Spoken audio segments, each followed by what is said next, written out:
Bon, bah Nicolas, bienvenue du coup sur mon podcast. Merci encore Bah pour ton écoute, temps, comme je te disais. merci à toi pour l'invitation, ça fait plaisir. Du coup, on parle de ton parcours dans les arts martiaux, on commence par là. Est-ce que toi tu peux Avec plaisir. m'expliquer comment est-ce que tu as commencé la lutte à livrer du coup? Yes, bah c'est assez simple en fait. Bon, moi je faisais des sports qui avaient rien à voir avec les sports de combat. Je faisais du tennis, de l'escrime, pas, bref, des trucs qui ont rien à voir. Et un jour, je ne sais pas pourquoi, je me suis réveillé, je me suis dit, tiens, je vais faire des sports de combat. Peut-être plus dans une optique de savoir se défendre, mais pas, pas vraiment savoir se défendre dans la rue, mais tu sais, savoir se défendre en général, savoir se battre, quoi. Comme je pense que tous les hommes, et même, je pense que c'est dans la nature même de l'être humain, on a besoin de savoir se défendre ou se battre, je pense. T'avais Et quel âge? j'avais 12 ans, 12 ans quand j'ai eu cette révélation. Et en fait, j'ai cherché un club qui était pas loin de chez moi. Et le club qui était pas loin de chez moi, c'était le Cercle Tissier à Vincennes. J'habitais Montreuil, mais c'était à 10-15 minutes à pied, donc c'était pas loin. Et puis, il y avait c'est un club privé, il y avait beaucoup de possibilités d'entraînement et tout, donc je suis allé voir. J'étais fan enfin fan. Je regardais les films de combat que je regardais, c'était Jackie Chan, Kung Fu, etc. J'étais pas du côté de Jean-Claude Van Damme ou autre comme d'autres. Ouais. Et du coup, quand je suis allé là-bas, bah, je me suis renseigné un petit peu sur ce qu'il y avait. J'ai vu qu'il y avait du Kung Fu, donc je dis tiens, je vais essayer ça. Mais les mecs à l'entrée, ils voulaient, ils ont tout fait pour me convaincre de venir essayer de faire du jiu-jitsu brésilien à l'époque. Et donc j'ai essayé les deux. Par chance ou malchance, quand je suis allé au Kung Fu, bah, le prof il était pas là. Et du coup, c'était un élève qui a repris le cours. Et bon, même si j'étais débutant, je me suis bien rendu compte que le cours c'était pas terrible quoi. J'ai pas aimé quoi, je suis pas accroché. Et après, quand je suis allé au cours de jiu-jitsu brésilien, bah, c'était le prof qui était là, Alain Lagera. Et bah voilà, j'étais un ado, enfin un jeune ado, et forcément quand on te donne un petit peu l'attention, on te montre des techniques un peu sur le côté et tout, et on te donne vraiment l'envie, tu vois, d'apprendre et d'essayer. Bah derrière j'ai accroché et je suis resté. Après j'ai pratiqué comme un ado, tu vois, des fois je venais tous les jours, des fois je venais pas pendant 6 mois, enfin voilà, au début. Et puis petit à petit, je me suis accroché. Et en fait, au début, j'ai commencé par le jiu-jitsu brésilien parce qu'il n'y avait pas de lutte à livrer. Et puis en même temps, je savais même pas ce que c'était que la lutte à livrer. Même le jiu-jitsu brésilien, je savais pas ce que c'était. Mhm. Et, euh, et en fait, ils ont fait venir donc 3 ans après que j'ai commencé, ils ont fait venir Flavio Santiago, qui était mon premier prof de lutte à livrer. En fait, quand il arrivait, je le voyais tourner, les techniques qu'il montrait, cours après cours, je me disais, ouais, mais c'est ça que je veux pratiquer en fait. Et c'est pas et donc au fur et à mesure, j'ai laissé le kimono, mais c'est pas parce que j'aimais pas le kimono, c'est parce qu'en fait, à l'époque, quand j'ai commencé, le jiu-jitsu brésilien, il venait tout juste d'arriver en France en fait. Et les gens qui enseignaient le jiu-jitsu brésilien, je leur jette pas la pierre ou quoi que ce soit, mais en fait, ils venaient au Brésil, ils apprenaient pendant 2 semaines, un mois, des techniques. Ils retournaient en France et puis bah pendant un an, ils montraient un peu la même chose. C'était aussi pas mal orienté jiu-jitsu self-défense et c'était pas trop le côté qui m'intéressait. Et, euh, et en fait, après, bah, du coup, quand Fabio est arrivé, bah, lui, il est ceinture noire, ça fait 10 ans qu'il s'entraînait, donc il montrait vraiment des techniques qui me plaisaient, tu vois, c'était ça que je voulais apprendre. Et donc, on a sympathisé, et puis bah, je suis resté après avec lui, donc j'ai laissé petit à petit le kimono, et j'ai fait que du sans kimono jusqu'à il y a pas très longtemps. Ok. Et c'était autant développé que le JJB du coup la lutte à livrer ou c'était Non, ça se pas du positionnait tout. comment? Non, pas du tout, mais tu vois, ce qui est intéressant avec du recul, c'est que je me dis en fait, à l'époque, ce qu'il faut savoir, c'est que euh, aujourd'hui, le jiu-jitsu brésilien, c'est grand, tout le monde connaît le jiu-jitsu brésilien. Mais à l'époque, c'était pas aussi grand. Et en fait, quand tu allais au Brésil, c'était limite, les gens connaissaient le jiu-jitsu brésilien, mais connaissaient aussi la lutte à livrer, tu vois, peut-être plus qu'aujourd'hui. Et en fait, quand les Français ils venaient et il y avait beaucoup aussi, à l'époque, il y avait vraiment un échange entre les deux disciplines. Surtout, on va dire, plus le côté, le Jiu-Jitsuka qui venait apprendre de la lutte à livrer parce que les mecs du Jiu-Jitsu faisaient aussi du sans kimono. Donc, ils voulaient apprendre aussi la partie sans kimono. Donc, il y avait pas mal d'échanges.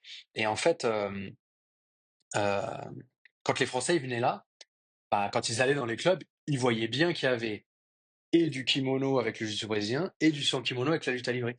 Et Mhm. donc, à l'époque, je trouve bah, aujourd'hui que Christian Derval, euh, qui était le chef du cercle Tissier, a eu une vision, quoi, tu vois. Et en fait, tout de suite, il s'est dit, bah attends, on va développer le jiu-jitsu brésilien, mais on va aussi commencer à développer la lutte à livrer dans notre club, tu vois. Donc ils ont ramené Flavio. Au début, ils voulaient amener Alexandre Pequeño. À l'époque, il était je sais pas si tu connais, mais c'est une légende du MMA à l'époque, en tout cas, euh, et euh, et de la lutte à livrer, qui a été l'un de mes professeurs aussi. Il voulait faire venir lui, mais il n'était pas dispo parce qu'il était en pleine bourre. Enfin, au Japon, il était en train il défendait sa ceinture, il avait sa ceinture, il a défendu plus de 7 fois. Enfin, 7 fois, il l'a défendu. Donc, ils ont fait venir Flavio. Et Flavio, lui, bah, après, il a été intéressé pour rester, et donc, ça a fait comme ça. Mais, forcément, les gens, à l'époque, le cercle représentait Flavio Bering. Enfin, moi, quand j'ai commencé, c'est marrant, mon premier kimono, c'était Rickson Gracie. J'avais l'écusson Rickson Gracie et tout. Je sais pas où est-ce qu'il est ce kimono, mais c'est marrant. Et après, ils se sont séparés, ils sont plus restés avec Rickson Gracie, ils sont allés avec Flavio Bering. Pour ceux qui connaissent, hein, je donne les noms comme ça, mais qui est un ancien ceinture rouge, etc. Mais et Flavio Bering était très orienté justement self-défense. Et puis lui, en fait, il était complètement contre qu'il y ait de la lutte à livrer, quoi, tu vois, parce qu'il y avait quand même cette rivalité, même s'il y avait des échanges, même s'il y avait des trucs et tout. En fait, je pense que les mecs du jiu-jitsu brésilien, ils ont vu tout de suite cette opportunité de business, et ils avaient vraiment peur de perdre ce gâteau-là, tu vois. Et Hmm. donc, tout ce qui pouvait venir s'opposer à eux, ou c'est pas forcément s'opposer, mais être un petit peu en concurrence, bah tout de suite c'était non, non, ça c'est nul, faut surtout pas qu'ils viennent et tout. Et donc du coup, bah derrière ils ont dit à Flavio, ouais, bon, bah, on veut plus que tu viennes, etc. Il y a plus besoin, etc. Et voilà. Et donc après, il est venu de lui-même en France, et puis après, il a ouvert, enfin, il a commencé à donner des cours, et donc les suivis, etc. Elle vient d'où cette rivalité à la base? Genre, c'est quoi les origines, les différences d'origine entre le JB et la lutte à livrer? En fait, il y a toujours eu des échanges entre les deux disciplines. Euh, Mhm. Ce qu'il faut savoir, c'est que le jiu-jitsu brésilien vient du judo, et la lutte à livrer, ça vient de la lutte. Alors aujourd'hui on appelle ça la lutte, mais à l'époque c'était catch as catch can. Alors on entend catch, on se dit ah c'est le truc spectacle. Non, c'était pas le truc spectacle, mais il y avait quand même une partie comme on revoit aujourd'hui sur les événements de super loot, de super combat, tu vois. Bah comme là je vais participer à la DXC, bah c'est un peu la même chose. À l'époque il y en avait pas mal de trucs comme ça, et donc bref, et donc ça s'inspirait un petit peu de ça. Le submission wrestling, enfin bref, toutes les sortes de luttes à l'époque. Et donc la lutte à livrer s'en est inspirée. Et bon, les Brésiliens, comme d'habitude, ils aiment bien prendre des trucs et les refaire à leur sauce. Tu vois, comme le foot ou autre, le football brésilien, ça a rien à voir avec le foot du reste du monde. Bon, ils peuvent pas appeler ça autrement que le football, mais ils aiment bien toujours un petit peu transformer et faire ça à leur sauce. Et ils le font plutôt bien. Et du coup, c'est ce qui s'est passé en fait, et avec le jiu-jitsu brésilien et avec la lutte à livrer. Et les deux, en fait, ils ont évolué ensemble sans avoir trop de connexion dans un premier temps. Il y en avait de temps en temps, mais pas autant que ça, tu vois. Il y en avait quand même, mais pas tout le monde se mélangeait. Il y avait que quelques gars qui allaient prendre un peu à droite à gauche. Et en fait, qu'est-ce qui s'est passé? Bah, c'est quand le jiu-jitsu brésilien a voulu montrer sa suprématie, son efficacité, et il y a eu ces invasions dans les clubs où en fait les mecs ils allaient, je sais pas, dans un club de taekwondo, dans un club de karaté, dans un club de, tu vois, de muay thai. Et en Hmm. fait, ils arrivaient, ils disaient, ah, moi je te défie, je veux montrer que mon sport c'est le meilleur. Tu vois, un peu comme au Japon à l'époque. Et en fait, bah, la seule fois où il y a eu un sport qui a un petit peu, je sais même plus comment dire en français, mais qui a su un peu rivaliser avec eux, qui a fait un peu égal, je sais pas comment dire, bah en fait c'est la lutte à livrer. Et en Ok. fait c'est marrant parce que c'est arrivé un jour où ils voulaient aller sur un créneau de boxe thaï, de muay thai, et en fait ils se sont trompés d'horaire, et ils sont allés sur un créneau où c'était de la lutte à livrer. Et ce jour-là, bah ça a été égalité, quoi, parce que bah pour une fois ils ont rencontré une discipline bah, qui savait lutter, qui savait combattre au sol et qui savait soumettre aussi. Donc c'est né de là en fait. Et en fait, ce qu'ils se sont dit, c'est pour ça qu'après ils ont organisé eux-mêmes, les mecs du Jiu-Jitsu, ils ont organisé des événements lutte à livrer, JJB, pour prouver qui était le meilleur. Sachant que les mecs du JB ont toujours été beaucoup plus professionnels, ont eu cette vision sur du long terme, tu vois, après avec l'UFC et tout. Et que nous, bah, on était là, on se bagarrait en slip dans les dans les clubs ou sur la plage. Bah, on est arrivé, tu vois, vraiment pas préparé. Et puis bah les autres, ils étaient préparés. Et puis, tu sais, je sais plus c'est quoi la phrase, mais c'est en gros, c'est celui qui t'invite qui mène un peu les règles, tu vois. sur le tapis, quoi. Donc, Hmm. c'est eux toujours qui organisaient les événements, c'était leurs arbitres. Bon, je veux pas dire, mais bon, il y a eu des histoires, tu vois, quand Renzo Gressi, euh, quand Eugenio Tadeo, oui, il commence à dominer Renzo Gressi, bah, comme par hasard, la lumière, elle s'éteint dans le gymnase, et puis bah, c'est bagarre générale et tout ça. Enfin, Hmm. bon, il y a toujours eu des trucs. Après, j'ai envie de dire tant mieux peut-être, parce que on avait besoin aussi que le jiu-jitsu brésilien explose dans le monde et que ça fonctionne. Maintenant, aujourd'hui, je pense qu'il est temps pour nous, en lutte à livrer, de profiter de cette vague-là aussi, pour pouvoir aussi avancer à côté d'eux, quoi. Ouais. Mais il y a toujours eu du coup cette rivalité entre les deux. Enfin, c'est même Ouais, s'ils ont avancé ensemble, il y a quand même eu toujours cette rivalité, quoi. ouais, en fait, cette rivalité-là, pour moi, alors, tu vois, moi j'ai fait une web série à l'époque qui s'appelle Lutte à livrer Spirit. Pour ceux qui Mhm. l'ont pas vu, vous pouvez aller voir sur YouTube. C'est 11 ou 12 épisodes avec des maestrés, des professeurs, des gens du Brésil. Parce qu'à l'époque, bon, même encore aujourd'hui, il y a vraiment pas grand-chose, voire rien du tout sur la lutte à livrer sur Internet. Et moi, ça me laissait un peu triste et du coup, je me suis dit, tiens, je vais faire une web série. Un truc vraiment professionnel et tout. C'est une très bonne qualité. Où je vais interviewer des maestrés et puis bah, leur poser un peu des questions, tu vois, sur l'histoire et tout. En fait, de ce que j'en ai compris un peu de tout ça, c'est que c'était pas tellement une rivalité entre Jiu-Jitsu et lutte à livrer, mais c'était plus une rivalité entre des personnes, tu vois. Par exemple, Hugo Duarte, lui, bah, encore jusqu'à il y a pas très longtemps, c'était ouais, je me suis embrouillé avec un tel dessus, allez c'est parti, tous les mecs de Lake Avery on s'unit contre eux, tu vois. Et non, en fait, c'est ton embrouille, c'est pas la nôtre, tu vois. Mhm. Et, euh, et en fait, moi, c'est plus l'analyse que j'ai, c'est plus ça, tu vois. C'est plus des individus qui se sont embrouillés, qui ont voulu mêler leur groupe, enfin leur discipline, leur groupe de discipline pour se bagarrer. Sauf quand il y a eu ce truc de vouloir prouver que le jiu-jitsu brésilien était plus efficace que le reste, quoi. Donc voilà. Tu vois, c'est marrant quand même que le. Je pense à ça en même temps que tu m'expliques tout ça. C'est marrant que ce soit le JJB qui ait profité de la vague de l'UFC, du MMA, alors que de base ils ont un kimono et que bah, dans la lutte à livrer il y en a pas, quoi. Ouais, mais en fait, c'est eux qui ont créé l'UFC à la base. C'est les Gracie qui ont. En fait, ils ont. Encore une fois, de mon analyse et de ce que je vois, tu vois, maintenant à distance, avec du recul, c'est que bah, les mecs, ils étaient au Brésil, ils ont voulu prouver que leur sport c'était le meilleur.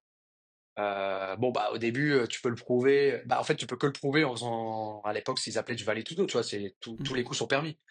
Mais après, au bout d'un moment, ils se sont rendus compte que peut-être c'était pas. S'ils restaient que au Brésil, ça allait pas forcément avancer. Donc c'est pour ça qu'après, ils sont allés s'implanter aux États-Unis, qu'ils ont développé l'UFC au tout début, pour pouvoir prouver et mettre en avant Royler Gracie, etc. Tu vois, enfin Royler ou Royce, l'un des deux. Euh, Rickson aux États-Unis, et c'était vraiment pour prouver en fait aux yeux de tout le monde. Et au final, ils ont réussi parce qu'aujourd'hui, tout le monde sait que c'est super efficace le jiu-jitsu brésilien. Tu vois, tout le monde sait. On va dire, t'as une chance sur deux de tomber au sol, peut-être même plus. Quand t'es au sol, bon bah si tu connais rien, bah t'es mort quoi, tu vois. C'est comme un poisson hors de l'eau quoi. Donc ouais, tout le monde sait que c'est efficace et tout le monde a mis un nom sur ça, sur le combat au sol. Bah c'est le jiu-jitsu brésilien et donc ils ont réussi leur pari en fait. Mm. Et aujourd'hui, bah c'est un gros business. C'est un gros business. Premier arrivé, premier servi, quoi. C'est un peu Ouais, ça. ouais, mais après, c'est aussi premier arrivé, mais ils ont eu cette vision, tu vois. Il y a plein d'autres sports qui n'ont pas eu cette vision. Regarde la capoeira, par exemple. Mm. La capoeira, qui est un super sport pour les enfants, tu vois. Enfin, moi, je vois ça, on l'a dans le club, au club NR Fight à Paris. Et, euh, et je vois, en fait, tout ce qu'ils leur enseignent, mais c'est incroyable. Tu vois, tu fais, on va dire, de la gymnastique, enfin, t'apprends à maîtriser ton corps à travers des mouvements. Alors, c'est pas aussi très, je sais pas, c'est ma vision, hein, peut-être que je me trompe, mais c'est pas aussi précis, aussi classique, on va dire, que la gymnastique, mais c'est des mouvements, en fait, tu vas t'organiser tu vas t'adapter par rapport à ton adversaire, tu vois. Mm. Donc, enfin bref, t'apprends un peu de gymnastique, t'apprends à parler en portugais parce que tous les noms sont en portugais, t'apprends à compter en portugais, t'apprends les chansons en portugais, t'apprends à jouer des instruments, t'apprends plein de trucs. Donc, c'est un sport qui est magnifique pour enseigner aux enfants et même pour des adultes, tu vois. Et puis même pour le Brésil, pour diffuser leur culture dans le monde, c'est quelque chose, c'est un très très bon outil comme ils ont fait avec le jiu-jitsu brésilien. Mm. Mais malgré tout, il n'y a pas eu ce développement comme le jiu-jitsu brésilien dans le monde, tu vois. Donc non, malgré tout, premier arrivé, premier servi, ouais, mais on va dire le plus intelligent a réussi à se servir, tu vois. Ouais, le premier à avoir eu la vision, en tout cas. Ouais, ouais. Tu me disais du coup en off que t'étais au Brésil là. Si on fait le Ouais. rapprochement avec ton parcours, c'est quand la première fois que t'es allé au Brésil du coup pour découvrir ça, J'avais 17 ans la première fois que je suis allé au Brésil. Ouais. Et en fait, je suis resté chez un. Je branche un truc en même temps. Je suis allé chez un ami de mon prof qui m'a accueilli pendant un mois chez lui. Et puis voilà, je suis resté un mois au Brésil quand j'avais C'était en 17 quelle ans. année du coup? Donc c'était il y a 20 ans. Ouais, ok. Je fais 2004 quoi, 2005 par là. Et voilà, c'était ma première expérience au Brésil. Je parlais quasiment pas, enfin, je savais que dire les gros mots, tu vois. Euh, et puis au fur et à mesure, bah, j'ai commencé à apprendre. Ce qui est bien avec les Brésiliens, c'est que ils veulent communiquer avec toi et puis ils sont même prêts à t'aider, tu vois. Ils veulent toujours parler. C'est un peuple qui parle beaucoup. Hmm. Donc, euh, donc ouais, c'était assez. On va pas dire que c'était facile, mais c'est peut-être plus facile que d'apprendre peut-être le japonais au Japon, tu vois. Il y avait quoi de différent Voilà. par rapport à aujourd'hui? Genre là quand tu fais Qu'est-ce qu'il y avait de le... différent? Ouais. Pas grand-chose, hein. Dans le sport je veux dire, Là, hein. ouais, ouais. En vrai, ça a pas tellement bougé. En fait, tu vois, l'un des problèmes pour moi qui se passe avec les Brésiliens au Brésil, plutôt ouais, peut-être avec le Brésilien, pour la plupart, hein, peut-être, je sais pas, 70%, 80, peut-être même 90%, c'est que ils pensent, comme c'est leur sport, bah, ils pensent que ouais, c'est notre sport, on a appris comme ça. Enfin, c'est comme toujours les trucs un peu à l'ancienne, tu vois. Il y en a beaucoup, en fait, il y a la grande majorité des clubs qui n'ont pas évolué dans leur façon d'enseigner, les techniques qu'ils montrent, ou plutôt la façon dont ils montrent les techniques. Et donc, il y a beaucoup de choses qui sont restées un peu dans le temps, quoi, tu vois. Quand tu Hmm. vois comment le sport il a évolué ces dernières années, euh, avec bah, notamment les Américains qui se sont mis à fond dedans, les plateformes comme BG Fanatics qui ont fait énormément de bien au milieu. C'est incroyable l'évolution qu'il y a eu techniquement en peu de temps, quoi. Moi, Hmm. moi, j'ai été dépassé en 2, 3 ans. Ça a été ouah, une vague, tu vois, qui m'est tombée dessus, quoi. Wow, parce que tous ceux qui sont passionnés, tous ceux qui sont arrivés dedans et qui ont faim, tu vois, plus faim que celui qui est là depuis 10, 15 ans, bah eux, c'est limite, c'est devenu une université, tu vois. Ils regardent des vidéos tous les jours, ça note, ça écrit, ça machin. Donc, je veux apprendre, je veux être fort. Je veux arrêter de me faire soumettre à l'entraînement.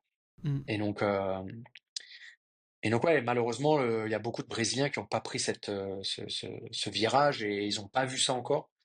La grande majorité des clubs au Brésil, c'est beaucoup à l'ancienne et ils sont en train de se faire mettre, enfin ils sont en train d'être en retard quoi par rapport au reste du monde. Après attention, c'est les Brésiliens, il y en a beaucoup aux États-Unis, il y en a aussi beaucoup ici qui font aussi le taf comme il faut et ils arrivent quand même à survivre et à très bien survivre dans ce milieu-là, mais ça pourrait être beaucoup mieux pour eux si s'ils avaient pris ce virage aussi du sans kimono que la plupart n'ont pas pris, tu vois. Parce qu'aujourd'hui, ce qui peut te faire devenir combattant professionnel, c'est la partie sans kimono. Il n'y a pas d'argent dans le kimono, à part des sponsors, à part donner des cours, à part donner des stages, à part ouvrir ton club. Mais sans ça, il y a très très peu d'événements comme moi, là je vais participer, là, la DXC, il y a l'UFC Invitational, le BJJ Star, enfin voilà, t'as plein plein maintenant d'événements. Donc ils proposent des combats Hmm. et les mecs sont payés, quoi, tu vois. Et franchement, on est plutôt pas trop mal payé pour un début, tu vois. Un début, on va dire, ça fait 2 ans que ça se développe. Donc j'imagine que dans 5 ans, 10 ans, tu pourras vraiment bien bien vivre de ça, quoi. Mais à l'époque, toi, quand tu as commencé à aller au Brésil, tout ça, c'était pas possible, quoi. Tu pouvais pas vivre du sport. Ah, Toi, en fait, alors, ouais, hmm, c'est, toi, c'est- hmm, en fait, le truc, c'est que il faut toujours, d'ailleurs, c'est une vidéo sûrement que je vais faire après pour ma chaîne YouTube, là. C'est sur ce sujet-là de est-ce qu'on peut vivre du jiu-jitsu brésilien, de la lutte à livrer? Mais c'est pas que vivre, c'est. Et en fait, moi, il faut toujours comparer à ce qui est à côté, tu vois. C'est toujours facile ah, on est là et on critique, tu vois. On critique, on critique, on critique. Mais en fait, ce qu'on se rend pas compte, c'est que, est-ce que dans le judo, quand ça fait 3 ans que tu t'entraînes, est-ce que tu peux venir donner un stage? Est-ce que tu peux donner des cours particuliers? Pareil en boxe thaï. Bon, en boxe thaï, peut-être cours particuliers, mais est-ce que tu vas les donner des stages? En France, à part Skarboski et deux, trois légendes du Muay Thai, Il y a qu'eux qui vont donner des stages. Tu penses qu'il y a des mecs comme ça qui vont donner des stages? Non. En jiu-jitsu brésilien, en lutte à livrer, jusqu'à maintenant, hein, t'as des gens qui sont ceinture bleue, ceinture violette, ceinture marron, même ceinture noire, qui ont jamais rien gagné, mais qui connaissent un peu de technique, qui savent les présenter. Bah, ils vont donner des stages, ils vont donner des cours particuliers, ils vont donner des cours, même peut-être ouvrir leur club. Tu vois ça, toi, dans d'autres disciplines de sport de combat? Karaté, je sais pas, ouais, le judo, taekwondo. Il y a personne MMA en à la judo. limite, tu vois, mais c'est encore différent. Ouais. Mais même en MMA, regarde. En MMA, pour moi, si t'es pas une star, enfin, si t'as pas une grosse audience, tu ne donneras pas de stage.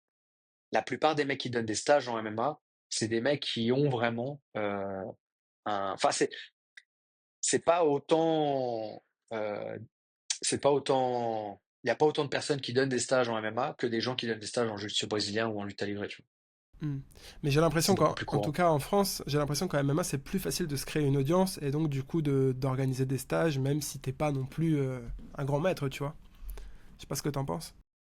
Moi, je trouve pas que c'est si facile que ça. En fait, là, il y a une vraie vague parce que c'est nouveau, parce que bah, il y a tout le monde qui se met dessus, il y a des nouveaux médias, donc ça se développe bien.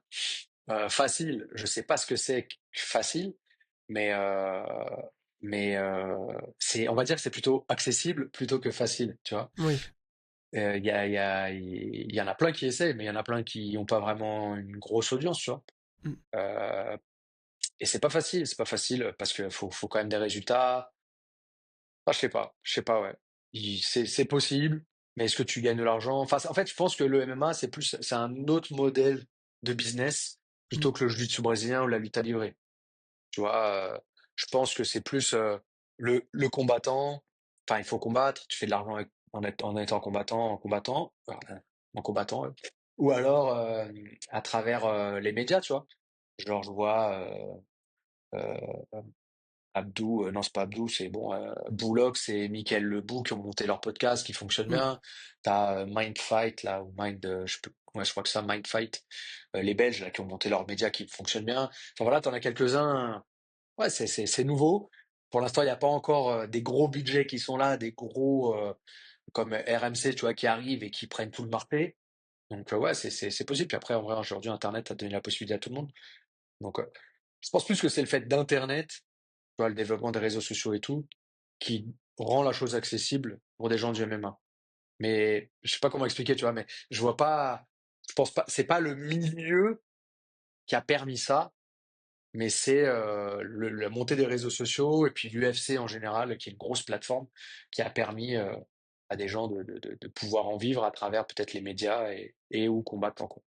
Mais c'est vrai que c'est ça la différence en fait entre ce sport-là et le JJB ou la lutte livrée, c'est que dans le JJB, les gens payent pour faire des compétitions, ils ont l'habitude de payer, tu vois. Donc il y a cette culture-là de on va payer, on va même payer pour faire un stage. Et c'est peut-être pour ça qu'il y a aussi plus de stages et que bah, c'est plus accessible, comme tu disais, de pouvoir organiser des stages, ouais. Ouais, ouais. En fait, même quand tu regardes aussi comment. En fait, le jiu-jitsu brésilien, il arrive aux États-Unis, ils sont pas arrivés en disant ouais, pour t'entraîner avec moi, c'est 5 $, tu vois. Hmm. Ils sont arrivés, ils ont tout de suite construit une image de notre sport, il est efficace, donc il est cher, tu vois. Et tu vas t'entraîner aux États-Unis en jiu-jitsu brésilien, bah c'est 150, 190 $ par mois, et puis ça peut aller même jusqu'à 350, 400 $. Hmm. Euh, Après, est-ce que ça les vaut, est-ce que ça les vaut pas? Après, c'est aux gens de décider. Mais derrière, ça permet un vrai développement du sport, tu vois. En fait, c'est qu'est-ce qu'on veut? Qu'est-ce qu'on veut? Est-ce qu'on veut que le sport il se développe ou est-ce qu'on veut que le sport il se développe pas? Est-ce qu'on veut des cours de qualité ou est-ce qu'on veut pas des cours de qualité? Est-ce qu'on veut s'entraîner avec un prof bah, qui est assez bien rémunéré pour pouvoir se consacrer uniquement à ça, pour pouvoir proposer des très bons cours, pour pouvoir se former lui-même, pour pouvoir être en bonne santé, tu vois, bien manger, etc., avoir une bonne hygiène de vie. Est-ce qu'on veut ça ou est-ce qu'on veut plutôt un truc, j'ai rien contre, hein, associatif où il y a 2 créneaux dans la semaine, où le mec il est obligé de taffer à côté parce que bah, ça lui fait pas gagner de l'argent. Enfin, tu vois, qu'est-ce qu'on veut vraiment? Qu'est-ce qu'on veut? Je pense que tout le monde a envie d'être bien encadré parce que ce sport-là, c'est un sport qui donne la possibilité à tout le monde de s'entraîner, tu vois? C'est, n'importe quel âge, tu commences à n'importe quel âge. L'autre fois, je suis allé m'entraîner dans un club ici, là, au Brésil, et un monsieur qui a commencé à 60 ans. Tu vois, il a 60 ans. Même plus, je crois. Je sais même plus quel âge il a. Et ceinture blanche, quand je l'ai rencontré sur le tapis, il venait juste de commencer, quoi. Et il dit, bon, il faisait du surf. Et son fils, qui est ceinture noire de jiu-jitsu, lui a toujours dit, ah, vas-y, papa, faut que t'ailles faire, faut que t'ailles faire, faut que t'ailles faire. Et il a attendu d'avoir plus de 60 ans pour commencer. Et il a commencé. Bon, bah voilà. Mais pour pouvoir commencer, pour pouvoir pratiquer, ce monsieur, bah, il a dû trouver un club où on pouvait le recevoir correctement, où ça allait pas, tu sais, c'est un monsieur, plus de 60 ans, Hmm. tu vas pas lui faire la bagarre comme un petit jeune de 20 ans. Donc il faut qu'il soit bien encadré et tout. Donc pour ça, il faut être dans un club où il y a les moyens de pouvoir proposer cet encadrement-là, tu vois. Hmm. Tu dirais que ça se retrouve dans la culture brésilienne, ça, justement? Tu sais, le fait de vouloir. Bah, le fait de faire circuler l'argent aussi facilement. Enfin, aussi facilement. Faut que j'arrête de dire facilement, moi, mais. Ouais, ouais. En fait, le Brésil, ça reste quand même un pays où les Brésiliens sont vraiment consommateurs, tu vois. Alors, la dernière chose que j'ai entendue, l'une des raisons que j'ai entendues, moi, à la base, je pensais beaucoup que c'était lié au fait que, bah, sur certains points, ils s'inspirent pas mal de la culture américaine. Hmm. Mais en fait, ce qu'on m'a dit, c'est que, euh, surtout avant, l'inflation était très importante, tu vois, comme par exemple en ce moment l'Argentine, enfin un peu moins maintenant, mais il y a 1 an, 2 ans, 3 ans, l'inflation très importante. On connaît pas ça en France, tu vois, c'est genre, je sais pas, ton pain aujourd'hui il a 1 euro, puis la semaine prochaine il est à 1,50 € tu vois. En Hmm. fait, on sait pas de quoi il fait demain, tu vois. Et donc, enfin, c'est un journaliste qui me disait ça. Et il me disait qu'en fait, à l'époque, bah, les gens, pourquoi ils sont consommateurs aujourd'hui, c'est resté dans la culture, c'est parce que, bah, à l'époque, l'inflation était tellement importante que dès qu'ils recevaient leur paye, ils allaient tout de suite faire les achats, ils achetaient tout pour le mois, et puis au moins ils étaient tranquilles, ils savaient que, enfin, ils dépendaient pas de l'inflation, s'il y avait à avoir de l'inflation ou pas, quoi, tu vois. Et en fait, apparemment, ce serait ça qui serait resté dans la culture de beaucoup dépenser, en fait, tu vois. Hmm. Et il y a ce côté-là, mais il y a aussi le côté au Brésil, alors ça semble bizarre pour des Européens, mais il y a ce côté aussi ici, on va payer, euh, on a, on n'a pas peur, et même c'est bien de payer beaucoup plus pour pouvoir, c'est pas forcément ça l'image, mais pour pouvoir être entre riches ou pour pouvoir être dans un truc de qualité, tu vois. Ici, tu payes pour être dans des résidences top niveau, tu vois. Tu vas payer pour être avec, tu vois, dans le meilleur club.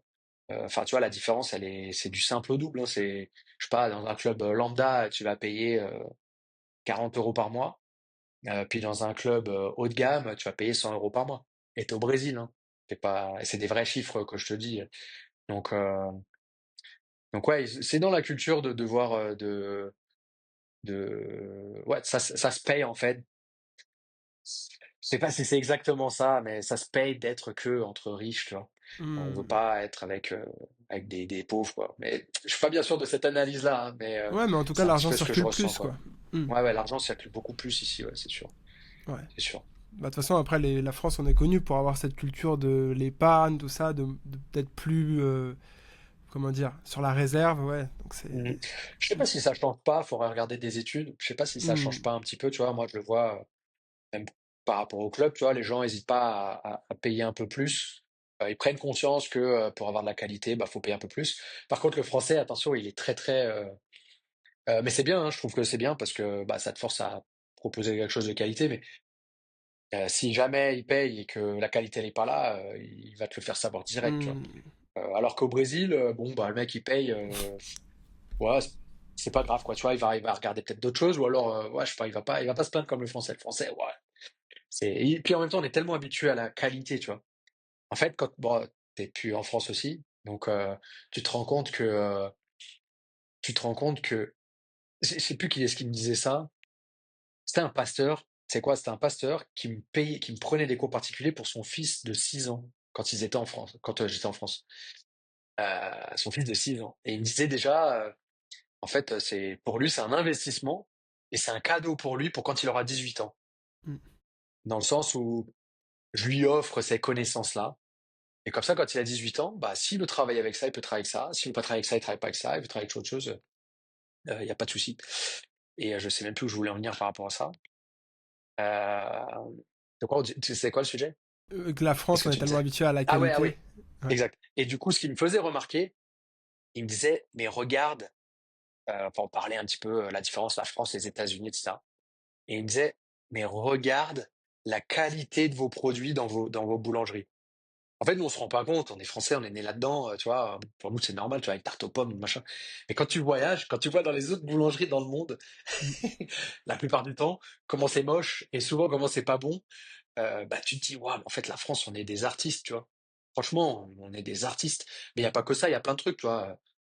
Enfin, voilà, je pense à la boulangerie, mais Même dans les il y a plein de choses. supermarchés, la viande, tout ça, c'est quand même quelque chose, tu vois. La viande, le vin, le fromage, tu vois? On est vraiment un peuple, on est des artistes sans s'en rendre, enfin, on doit le savoir, mais nous, enfin, moi, je m'en rendais pas compte, en tout cas, tu vois? Et donc, du coup, c'est pour ça que les Français, souvent, sont très, très, ouais, ils sont pointilleux, mais on a raison, je pense qu'il faut pas non plus se laisser aller sur le moyen, sur la merde ou autre, tu vois? Mm. Du coup, tu parlais de NR Fight. Donc là, vous avez 4 salles en France, c'est ça? 3 à Paris et une à Nancy, si je me trompe pas. Exactement, ouais. On a 3 salles sur Paris, une salle à Nancy. C'est ma première salle en province. Ouais. Donc, on va dire c'est un test sans être un test. L'objectif, c'est toujours été d'ouvrir des salles en province. Mm. Mais ouais, c'est un test pour voir si en province ça fonctionne et que puis voir comment, parce que c'est un peu différent. Tu vois, Paris, comment c'est construit et comment c'est en province, ça a rien à voir. Ouais. Donc, tu vois, sur Paris, on est vraiment dans le centre, enfin dans le centre, ouais, dans les centres des arrondissements importants. Et à Nancy, on est plutôt en dehors de la ville, justement. Enfin voilà, il y a quelques trucs qu'on teste et tout. Donc ouais, ça se passe plutôt bien. On va attendre la deuxième rentrée pour voir ce que ça donne. Mm. Mais pour l'instant, on est assez satisfait, tu vois. Comment tu gères, toi, depuis... Tu gères tout depuis l'étranger, du coup? T'es pas sur place? Ouais, ouais. Ouais, alors, je peux pas donner tous mes secrets. Ouais. Ah, je rigole. Non, mais en fait, tu vois, c'est pareil, ça a été une vision, tu vois, de me dire, en fait, il y a plein de problématiques dans le monde des sports de combat. Et l'idée, c'était d'essayer d'y répondre. L'une des problématiques, c'est que quelqu'un qui s'entraîne depuis un an, souvent, dans les salles, dans les associations ou dans les salles, c'est oh bah c'est bon, maintenant je suis un ancien du club, j'ai plus besoin de payer, tu vois. Ou alors ton abonnement il est pas à jour, ou alors tu payes même pas, t'arrives à l'entrée, ouais, bon je paierai à la fin, puis à la fin il se barre, tu vois. Bon, bref, tu as des trucs un peu relous, et puis t'as pas envie de gérer ça, surtout quand t'es prof, tu sais, t'as une relation prof-élève, Mm. euh, t'as pas envie d'être là avec un rapport d'argent tout le temps, c'est relou. Donc en fait l'idée c'est déjà d'automatiser en fait les paiements pour que il n'y ait pas besoin de courir après les adhérents. Et puis, bah, si moi je suis à distance, bah, je sais que si l'adhérent, normalement, il est sur le tapis, c'est qu'il a déjà payé. Parce que s'il paye pas, bah, je paye pas mon loyer et je paye pas les profs, et puis bah, le club, il ferme, quoi, c'est tout. C'est pas qu'une question de je veux m'acheter une Rolex ou je veux m'acheter une Ferrari, c'est pas mon délire. Mm. Donc l'idée, c'est d'essayer de faire en sorte que déjà le club, il fonctionne. Donc pour ça, il faut collecter l'argent, puis après, bah, on distribue, il a besoin. Donc il y avait ça comme problématique. Et puis bah après, j'ai confiance en mon équipe parce que 99%, ça a été mes élèves en fait. Que ce soit, tu vois, par exemple, Jean Ndoye, ça a été mon élève sur la partie sol pour son MMA. Mm. D'ailleurs, quand il a commencé à s'entraîner au NR Fight à l'époque, bah, c'est suite à ça, il a finalisé ses deux ou trois adversaires suivants, tu vois, parce que personne l'attendait là-dessus. Tu vois, je sais pas, Nicolas Leblond, ceinture noire de lutte à livre avec moi, Filipponi, Roberto, même qui est sur le Muay Thai, Laurent Snoop aussi était avec moi. Enfin, tu vois, tous, en fait, c'était des élèves qui voulaient travailler avec ça. Et du coup, bah, au début, je leur ai donné l'opportunité, on va dire, de travailler avec ça. Et puis, bah, aujourd'hui, bah, ils travaillent très bien et j'ai 100% confiance en eux. Et aussi, tu vois, il y a cette relation de, on se dit les choses, tu vois. C'est, on s'insulte pas, mais tu vois, on peut se dire vraiment les choses. Ah Nico, franchement, j'ai pas aimé ce truc-là. Ah ok, pas de souci, je suis désolé. Bah vas-y, on avance. Comme moi, ouais, s'il te plaît, je sais pas. Ah, t'es arrivé en retard 3 fois de suite, s'il te plaît, fais un effort. Enfin, tu vois, et comme on se connaît intimement, on va dire, on se dit les choses et s'il y a un souci ou quoi que ce soit, on échange. Donc, écoute, jusqu'à présent, ça se passe plutôt bien et je pense que tout le monde est assez content, tu vois. Je pense, Mm. j'espère. Moi, ce que je trouve ouf, c'est que vous arrivez à adresser un public très large de personnes, quoi, dans les sports de combat. Et tu vois, je pense autant au travail je crois que c'est César, si je me trompe pas. Ouais, c'est ça. Avec les petits, je trouve ça, c'est assez unique ça en France. Il n'y a pas beaucoup de clubs qui font ça, qui forment des petits au MMA ou autre. Et puis même, vous avez des compétiteurs aussi ou pas? Bah toi, du coup, Ouais, ouais. tu... On a beaucoup, en fait, on a beaucoup de compétiteurs. Après, en fait, dans la com, on n'était pas trop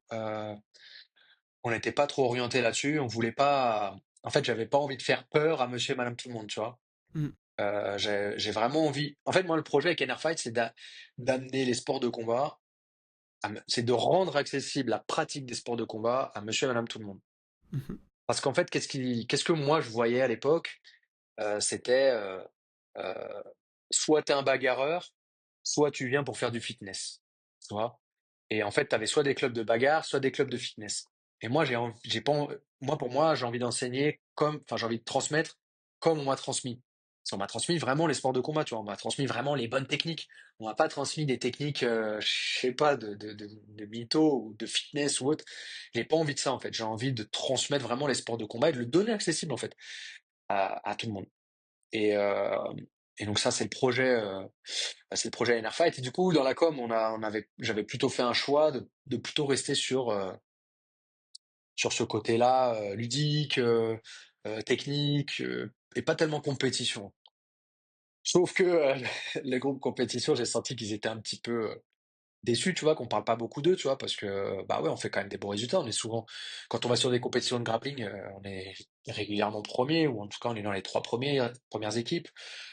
Tu vois, Muay Thai, on a un gros groupe aussi. Alors je connais pas grand-chose sur les, euh, les titres et tout, mais tu vois, on a des champions de France, je sais pas de quelle fédé ou de quelle classe ou autre, mais on a des champions de France, on en a qui sont en équipe de France. Il y a un gros groupe, on a un gros niveau en Muay Thai. Après, on n'a pas Skarbowski, mais tu vois, on vient de rien, quoi, tu vois, de rien.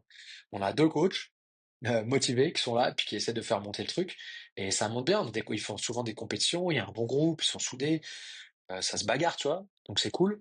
En MMA, bah, on a pour aujourd'hui. Alors à un moment, pendant 4 ans, on avait les meilleurs combattants français qui étaient là. Enfin, hmm, on va dire une grosse majorité des combattants français dans les poids légers, tu vois. ouais. Tu vois, on avait Morgan, bon, Nicolas Leblond, il y en avait d'autres. Il y a Saladin Parnasse qui passait de temps en temps. Il y a Mansour Barnaoui qui passait. Enfin, tu vois, tous les mecs qui faisaient 70, 75 kilos, bah, comme soit ils voulaient s'entraîner avec moi, soit ils voulaient apprendre avec moi ou avec les élèves du club, bah, ils passaient régulièrement. Mais aujourd'hui, là, on a vraiment décidé de rester sur un groupe beaucoup plus restreint et beaucoup plus vraiment. En fait, moi, ça m'a jamais intéressé d'aller chercher des élèves des autres clubs, de faire de la récupération. Ça m'intéresse pas. Moi, ce qui m'intéresse, c'est de former des gens euh, parce que tu peux vraiment les former.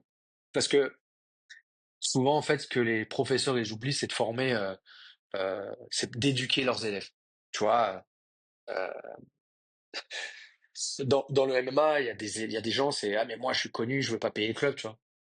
Ouais, mais t'es connu, mais tu vas m'apporter quoi concrètement, tu vois? Qu'est-ce que tu vas m'apporter? Ouais, mais moi, en sparring avec les élèves, ouais, mais on n'a pas vraiment besoin de ça, tu vois? On est déjà entre nous, ça se passe bien, il y a un bon état d'esprit. En fait, à partir du moment où tu as un bon état d'esprit sur le tapis, que le prof il est compétent et qu'il arrive à orienter le groupe, tu vois, techniquement, t'as pas besoin d'aller chercher des champions du monde et je sais pas quoi. De temps en temps, pour te faire des tests match, pas de souci, mais t'as pas besoin d'avoir des mecs connus ou super forts dans ta salle pour pouvoir progresser et atteindre un bon niveau, tu vois. Donc, euh, donc voilà, non, on a un bon groupe compétition et donc du coup là maintenant on a retourné un petit peu, on a rechangé un petit peu notre com, on va essayer d'orienter un peu plus sur le côté compétition parce que au final je me rends compte aussi que les gens mettent beaucoup d'importance là-dessus, même s'ils veulent pas être forcément compétiteurs, ils veulent quand même être au contact de gens qui font de la compétition et qui ont de la réussite. Tu vois, on a envie d'être proche des champions, donc voilà, on réoriente un petit peu notre com là-dessus sur les prochaines semaines. Ouais. Toi, c'est ce que tu fais essentiellement, principalement, c'est la com en fait. Tu gères, enfin, je veux Je dire, là, l'oriente en fait. C'est ouais. César qui s'en occupe de la com. Ah oui, également sur ces réseaux du coup. Ouais. Non, non, non, c'est lui qui s'occupe de NR Fight Club. C'est lui qui fait les réels, c'est lui qui fait tout ça avec sa Ah, femme. Ok, d'accord. C'est l'homme à tout faire, César. Ça, c'est lui qui fait la com du club. Alors moi, j'oriente, tu vois. Je dis ça, ça me va, ça me va pas. Enfin, tu vois, on est deux à discuter, mais c'est lui qui applique, on va dire. C'est lui qui va filmer, c'est lui qui fait le montage, c'est lui qui publie sur les réseaux du NR Fight. Et après, il fait aussi sur ses réseaux à lui. Et moi, je fais les miens pour moi. D'accord, ok, Et, ouais. donc voilà, non, non, moi à distance, je fais, on va dire, je gère les chiffres, je gère les choses qui, j'essaie de gérer, de coordonner pour régler les Hmm. problèmes. Et puis voilà, discuter de temps en temps avec les profs pour voir s'il y a des choses à améliorer ou des choses à faire ou autre, quoi. Ouais, et puis t'apportes la vision aussi, enfin oui, c'est une structure quoi. Ouais, ouais. Mais sur tes réseaux, du coup, ce que tu fais, c'est. Alors moi, je trouve ça hyper intéressant parce que là, t'es un peu, j'ai l'impression, dans un niveau où tu dois parler à une communauté française, tu vois, de passionnés de sport de combat, d'arts martiaux. Mm. En même temps, peut-être des Brésiliens aussi. Un public aussi anglophone, en sachant que les Brésiliens, si je me trompe pas, ils parlent pas très bien anglais. Ouais, ouais, il y a que Donc, les riches qui parlent anglais. ouais, donc comment tu fais ton. Comment tu t'y retrouves, toi, en parlant un peu à tout le monde sur tes réseaux, dans ta com par rapport à ça? Mm, mm.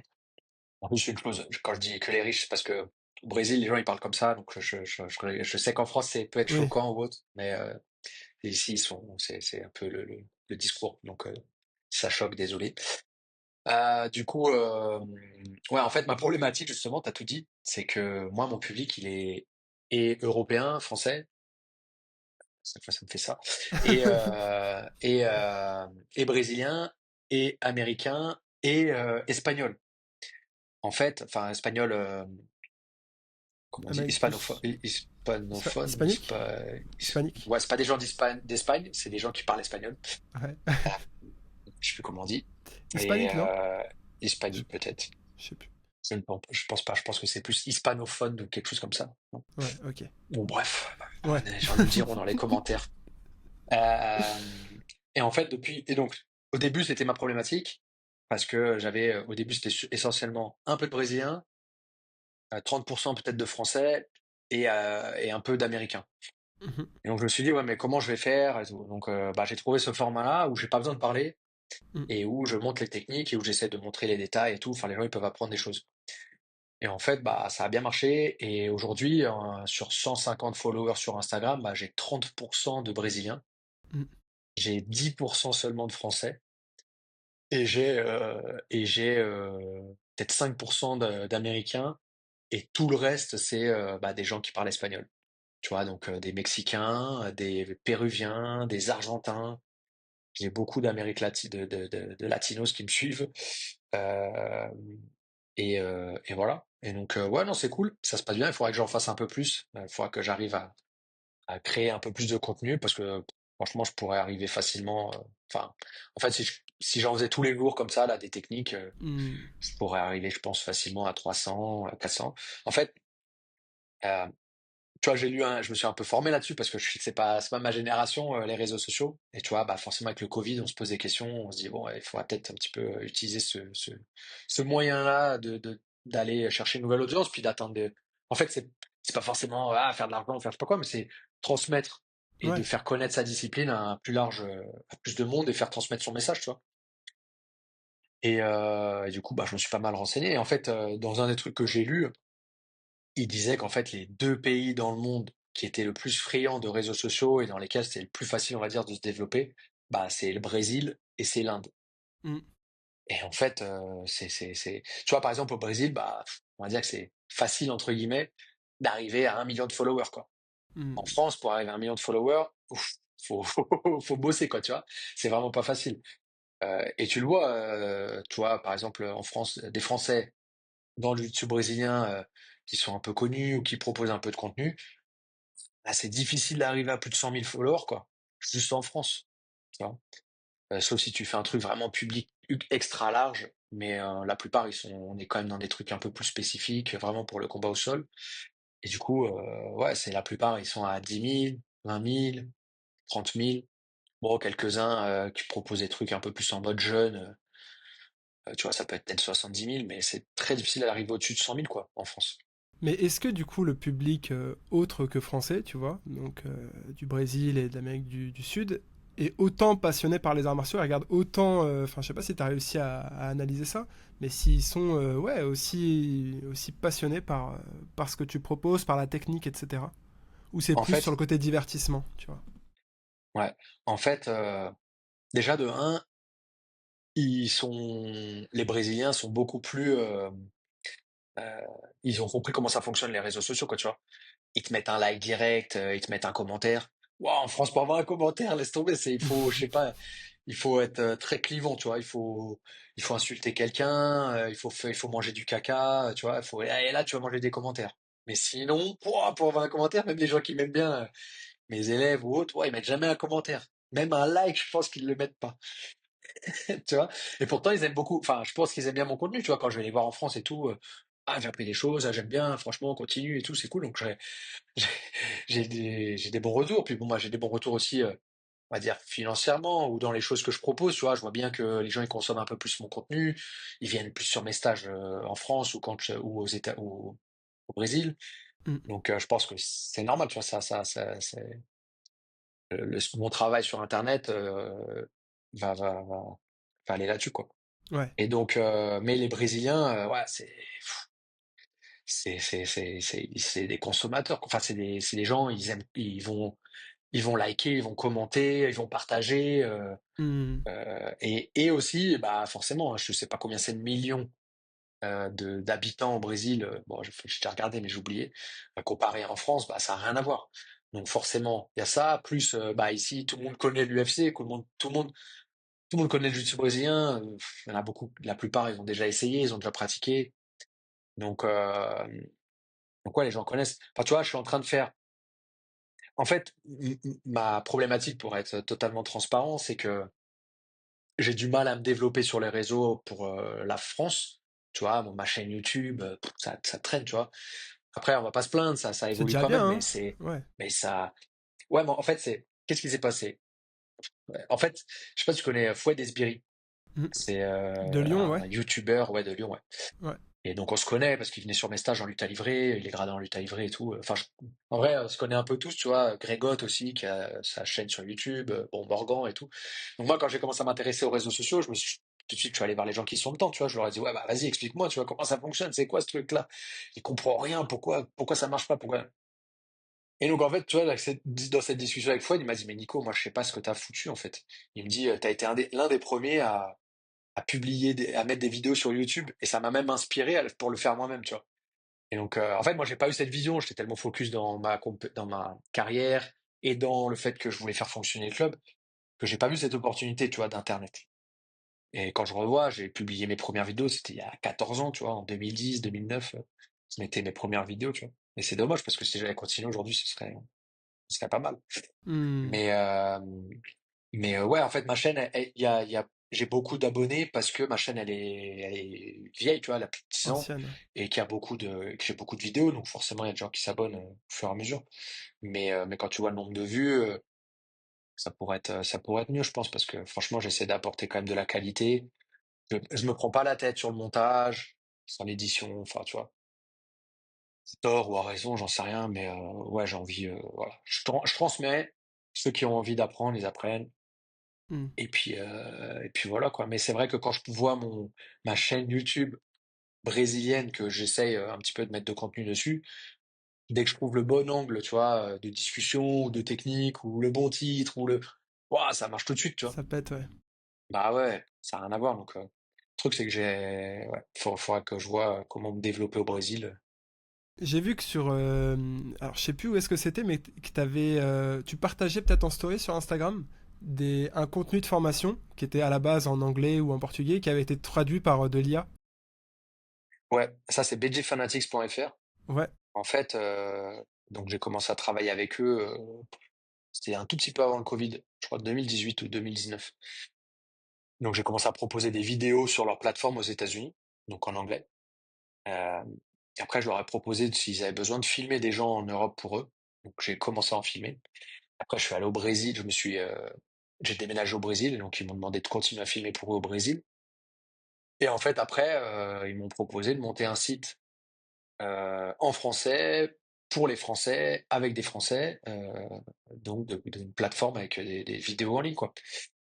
Et donc il y a des Français dessus, mais il y a aussi du coup les best-sellers sur de leur plateforme à eux qu'on a mis sur cette plateforme-là et où on a utilisé. Alors au début c'était un traducteur qui nous faisait ça, mais après on a essayé avec l'IA, donc on en a traduite, je sais pas, 10, 15, 20.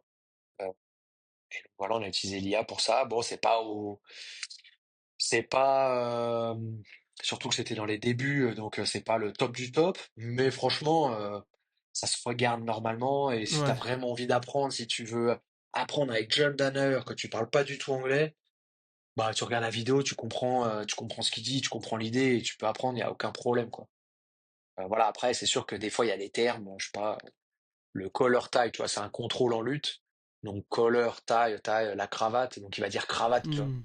Le contrôle de la cravate. Bon, ça parle pas, ça peut ne pas parler, mais en même temps, en général, on utilise les termes en anglais on réutilise les termes qu'ils utilisent eux, nous en français. Donc bon, voilà. Ouais. Est-ce que c'est mieux, est-ce que c'est moins bien, j'en sais rien, mais en tout cas, ceux qui veulent apprendre avec la plateforme, encore une fois, hein, j'ai dit, j'ai vraiment vu un avant et un après, quoi. C'est une vague vraiment qui est tombée sur les anciens, on va dire, tu vois. On s'est pris une vague et on s'est dit, putain, merde, qu'est-ce qui se passe, quoi? Qu'est-ce qui se passe? Et voilà. Ouais, bah je te dis, en fait, c'est en faisant mes recherches pour ce podcast-là que je m'étais dit, mais en fait, Nicolas, il kiffe les nouvelles technologies, il est à fond là-dedans, tu vois. J'ai vu aussi que t'avais un bracelet Whoop, c'est ça? Ouais, whoop, ouais. Ça, t'en penses quoi? Tu l'utilises pour tes entraînements, etc. Ou parce que ça, tu peux pas le Ah, garder quand tu luttes c'est ou. magique. Si, si. Ah En ouais? fait, la petite astuce, il y en a qui m'a demandé d'ailleurs. La Mhm. petite astuce, c'est que j'ai pris un bracelet biceps. Tu vois, donc il est long. Ok, ouais. Ça, si je peux le rallonger, tu vois. On est d'accord, je sais pas si ça se voit bien. Je peux le rallonger. Et donc, pour l'entraînement, je le mets au biceps. Je mets un rash-guard long par-dessus, ça dérange pas. Donc je le garde tout le temps en fait. Tout le temps. Bah, c'est ça l'intérêt. Si tu le mets qu'une fois de temps en temps ou que tu le mets pas pendant l'entraînement, ça n'a pas Bah trop c'est ça. d'intérêt. Je me disais, mais comment est-ce qu'il garde ça, tu vois, pendant les entraînements? Il va faire mal aux gens et tout avec. Non, non, bah non, si tu le Au mets là, bracelet. tu le mets. Ouais, non, mais si tu le mets au biceps, c'est Ouais, vrai ouais. que. Tu le mets au biceps et tu mets ton rash guard par-dessus. Franchement, il y a personne. Il y a des gens, quand ils le touchent, ils vont se dire, ah, t'as un truc, c'est pas grave et tout. Je dis non, non. Et puis, en tout cas, ça les blesse pas, ça blesse personne. Et puis moi, ça me permet d'avoir vraiment des. Non, c'est pareil, ça c'est un avant et un après aussi. Ah Ça ouais. change tout. Ouais, ouais. Quand tu sais, bon, je, je pourrais très certainement mieux l'utiliser encore, mais quand tu sais vraiment lire les chiffres et tout, c'est pas aujourd'hui, je suis plus compétiteur de haut niveau, tu vois, donc je suis pas là non plus à regarder dans quelle zone je me suis entraîné pour mon cardio, quel machin, nan, nan. C'est plus les calories, c'est plus la récupération. Pour moi, j'utilise beaucoup pour la récupération, voir en fait savoir quand est-ce que tu dois te reposer. En fait, si tu écoutes ton cerveau, tu dois te reposer tous les jours, tout le temps. Hmm. Donc maintenant, t'as plus besoin de ça. Ou alors, à contrario, c'est si tu t'écoutes ton ego, non, faut jamais que je me repose, jamais, jamais, jamais. Mais en fait, on le sait bien, si tu te reposes pas, bah, ta testo, elle chute, tout chute, quoi. En fait, c'est pas bon. Et puis, en fait, tu bénéficies pas de tout ton travail. Donc, avec ça, je sais quand est-ce que j'ai besoin de me reposer et quand est-ce que j'ai pas besoin, tu vois. Et ça se voit tout de suite. Et pareil, et je sais aussi le jour où j'ai du cardio. Tu vois, il y a certains indices. Je sais que si ça, je l'ai au-dessus de tel chiffre, aujourd'hui, j'aurai un bon cardio à l'entraînement, tu vois. Enfin, il y a plein de petites astuces comme ça. Et en fait, non, bah, c'est Mika Galvao, Diogo Reis, c'est tout, toute l'équipe qui utilise ça depuis des années et qui m'ont recommandé d'en acheter un. Et franchement, ils m'ont appris à l'utiliser et tout. Et franchement, ça change tout, quoi. Mais alors, comment tu l'utilises du coup? C'est quoi les vraies métriques? Imaginons là, si demain moi je veux en acheter un, ou si quelqu'un qui Ouais. écoute cette conversation veut en acheter un, tu conseillerais de regarder quoi dessus principalement? Bah, déjà, la récupération. Mhm. Déjà, tous les jours, tu te réveilles, tu vois, si ta récupération, elle est dans le vert, elle est dans le orange ou elle est dans le rouge. Tu vois, la semaine dernière, j'étais malade. Ouah, il y a eu un jour, j'avais eu 1%. J'étais à 1% de mourir. Parce qu'en plus, ils te mettent un truc tête de mort dedans et tout, alors t'es presque en train de mourir. J'étais tellement mal. Donc t'as ça. Mais tu vois, en fait, c'est ça, c'est le truc. Si t'es dans le vert, bah, c'est que t'as eu une bonne récupération. Donc après, c'est essayer d'optimiser ta récupération. Donc après, il y a plein de trucs. C'est comment récupérer mieux. Alors les gens, ils vont se foutre de ma gueule et je me fais allumer sur Internet. Tu vois, par exemple, bah, quand j'ai utilisé mon truc sur le nez, Mhm. enfin, depuis que je l'utilise pour dormir, ça change tout. Enfin, ça change tout. Ça m'a beaucoup changé quand j'ai commencé à l'utiliser, tu vois. Mieux respirer, mieux dormir, je me réveillais plus la nuit. C'est magique. Il y en a plein, ah, ça marche pas. Mais, des fois, j'ai du J'en mal à ai, comprendre. j'en ai parlé avec un médecin, Morgan Aldo, ouais, on a fait une conversation. Il est médecin, il a fait l'UFC, il a couvert l'UFC, d'organisations de MMA. Et alors, il Et dit quoi, lui? justement, il en parlait de ça. Il en parlait en bien. Donc, j'invite les personnes à écouter Non, mais son témoignage. Ouais. en fait, je te dis un truc.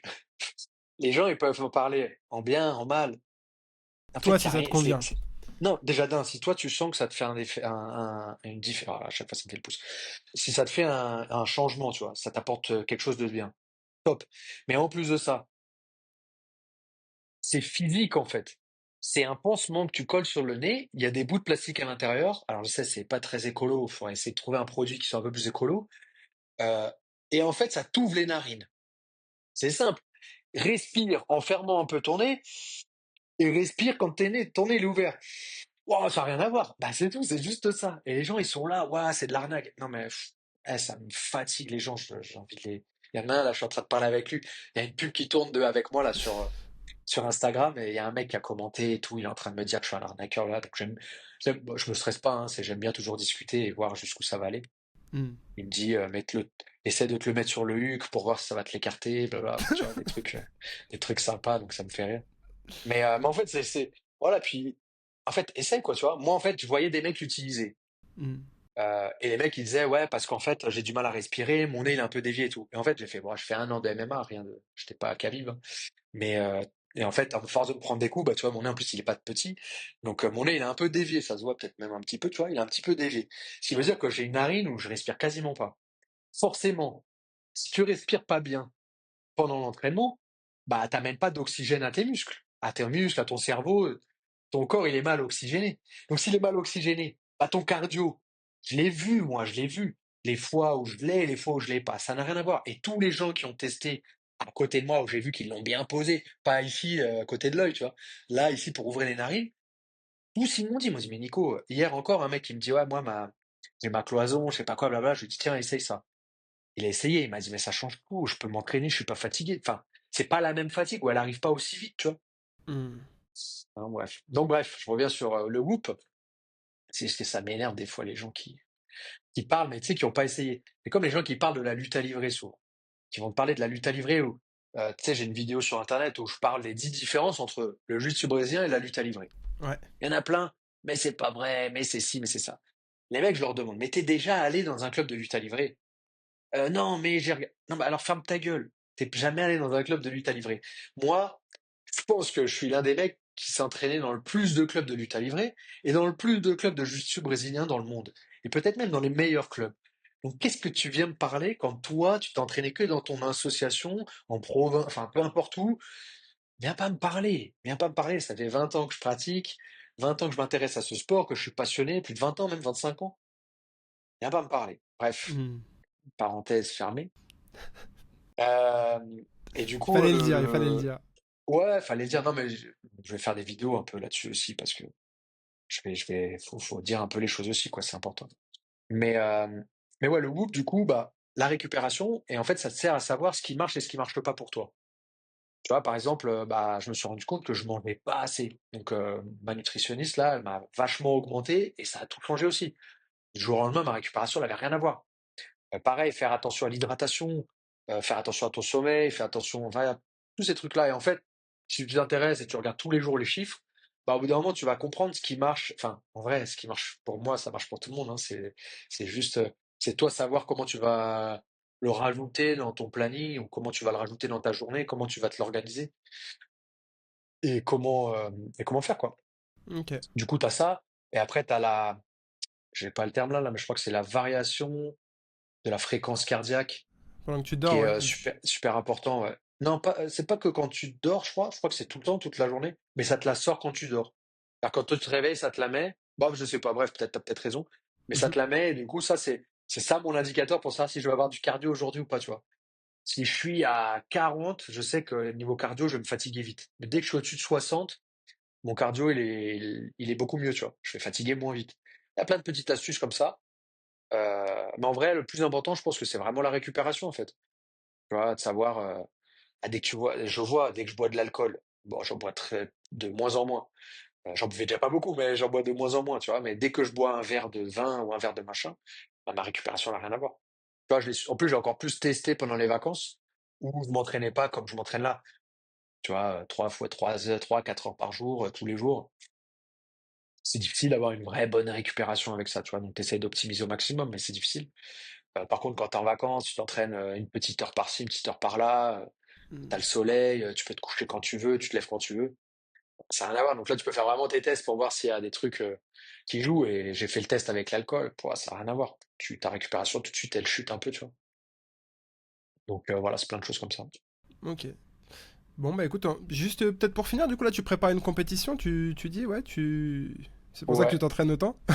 ouais. En fait, on m'a proposé de recombattre à l'ADXC, Ouais. malgré que l'année dernière, j'ai perdu en 37 secondes. Donc cette année, on m'a proposé encore une fois un gros morceau qui est Peter Frank. En fait, Peter Frank, c'est un mec qui a fait plusieurs fois champion du monde en kimono, sans kimono dans la fédération IBJF. Il combat beaucoup sur des événements comme ça parce que bah il a un peu de followers sur Internet.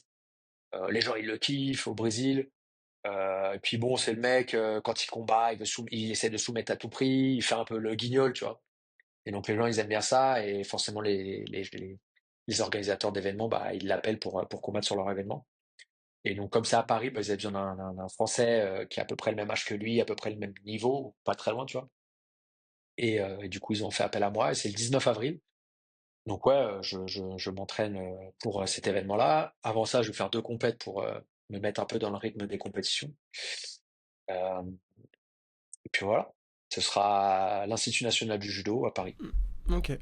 Je me demandais justement, juste par rapport à ça, à la DCC, la DXC, du coup, t'as des gars de plusieurs disciplines différentes qui viennent se confronter. La lutte à Alors livrer, ouais, c'est.